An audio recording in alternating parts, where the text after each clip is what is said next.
দেখো, capsicum, tomato, আলু, পেঁয়াজ, অল্প রসুন, ধনেপাতা, কাশ্মীরি মির্চ আর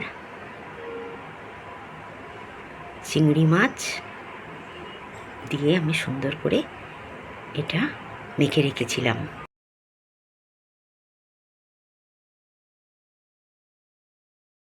হ্যালো বন্ধুরা, ওয়েলকাম টু মাই চ্যানেল বিদিশার দিশা। আজ আমি তোমাদের এক সুন্দর রেসিপি দেখাবো। দেখো কিসের রান্না আমি পরে বলবো।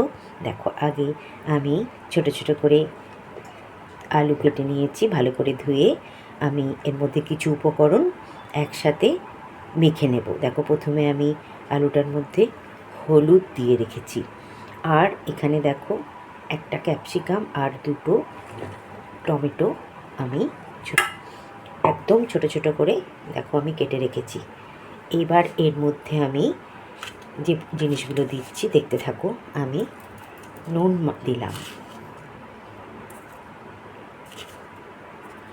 দিলাম আর এখানে আমি রেডি করে রেখেছি দেখো অল্প 5-6 কোয়া রসুন কুচি করে রেখেছি, আর দুটো পেঁয়াজ, আর রেখেছি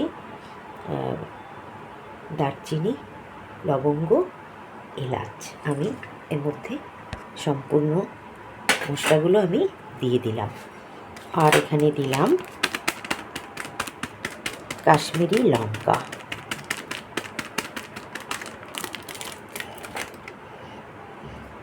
আর দিলাম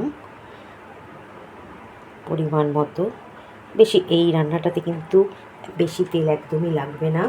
তেল খাওয়াটাও শরীরের পক্ষে ভালো না, তাই এই রান্নাটা করলে কিন্তু অল্প তেলেই হয়ে যায়। দেখো আমি দেখলে তোমরা আমি একদমই অল্প পরিমাণ তেল দিলাম।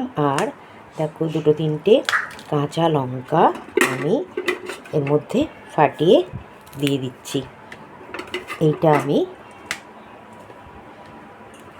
এর মধ্যে দিলাম অল্প পরিমাণে নর্মাল টেম্পারেচার রাখা টক দই। টক দই বেশি দেবো না, ধরো এখানে ছোটো চামচে 3 চামচ মতো টক দই আছে।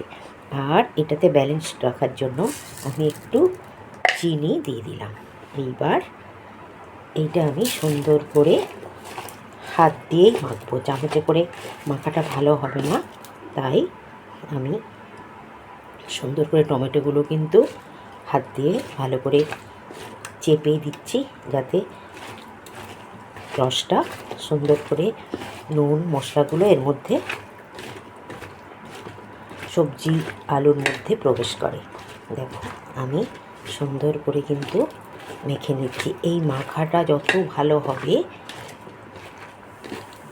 রান্নাটা কিন্তু তত ভালো হবে।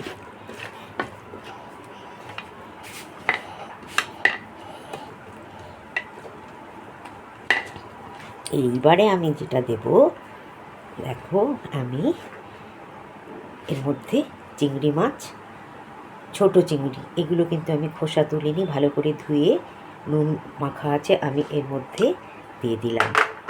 দিয়ে এইটাও আমি এর সাথে সুন্দর করে মেখে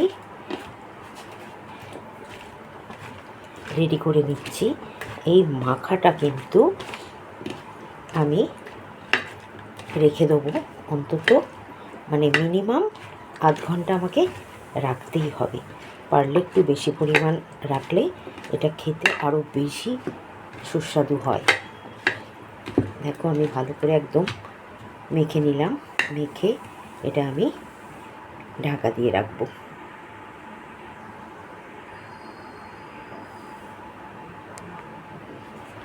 আমি প্রায় 40 মিনিট এটা মেখে রেখেছি। এবার শেষে যেটা দেব, দেখো আমি ধনেপাতা কুচি দিয়ে আবার খানিকক্ষণ, মানে বেশিক্ষণ না, আমার একটা কাজ। দেখো এদিকে আমি কড়াতে জল বসিয়ে, সেই জলটা কিন্তু গরম হলে, এটাতে কিন্তু এই রান্নাটায় ঠান্ডা জল দেওয়া যাবে না, এই গরম জল আমি বসিয়েছি। আর একবারেই জলটা দেব। আমি এটাকে আবার সুন্দর করে একটু মেখে নিচ্ছি। সব উপকরণগুলো দিয়ে আমি আবারও একটু মেখে নিচ্ছি।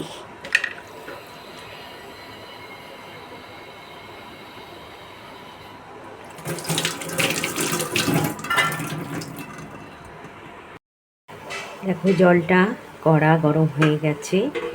এইবার আমি আস্তে আস্তে এই মেখে রাখা জিনিসগুলো আমি আস্তে আস্তে করে দিয়ে দিচ্ছি।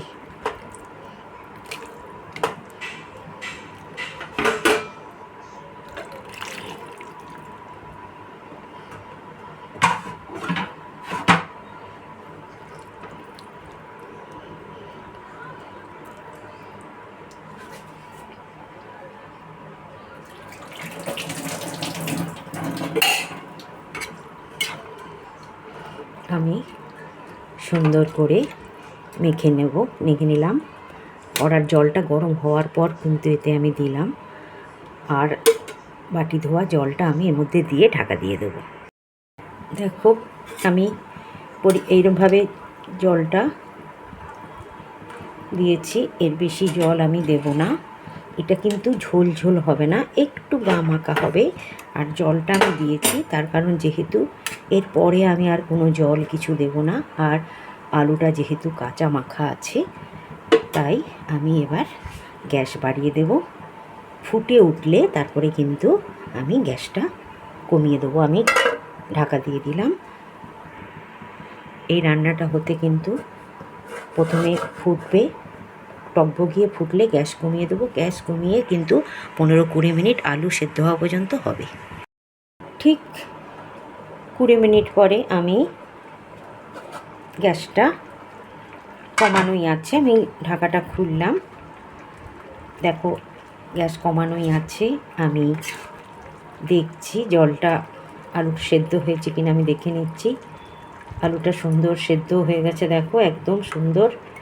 তা অল্প জল আছে। আমি এবার গ্যাসটা বাড়িয়ে দিলাম, কেননা এই এতটা ঝোল থাকবে না, আমার আলুটা টেনে নেবে, তাই আমি গ্যাসটা বাড়িয়ে দিলাম। আমার কিন্তু একদম সুন্দর দেখো একটা আমিষ আলুর তরকারি। এই তরকারিটা পরোটা, রুটি, এমনকি গরম ভাতের সাথে ভীষণ ভালো লাগে। তোমরা একবার বানিয়ে দেখো। একঘেয়ে আলুর তরকারি অথবা একঘেয়ে চিংড়ির এক পদ সর্ষে দিয়ে পোস্ত দিয়ে না খেয়ে একদম সিম্পল মশলায় এই রান্নাটা করে দেখতে পারো, ভীষণ ভালো লাগবে খেতে। আমি সব শেষে যেটা দেব, দেখো একটু সর্ষের তেল আমি অল্প করে ছড়িয়ে দিলাম,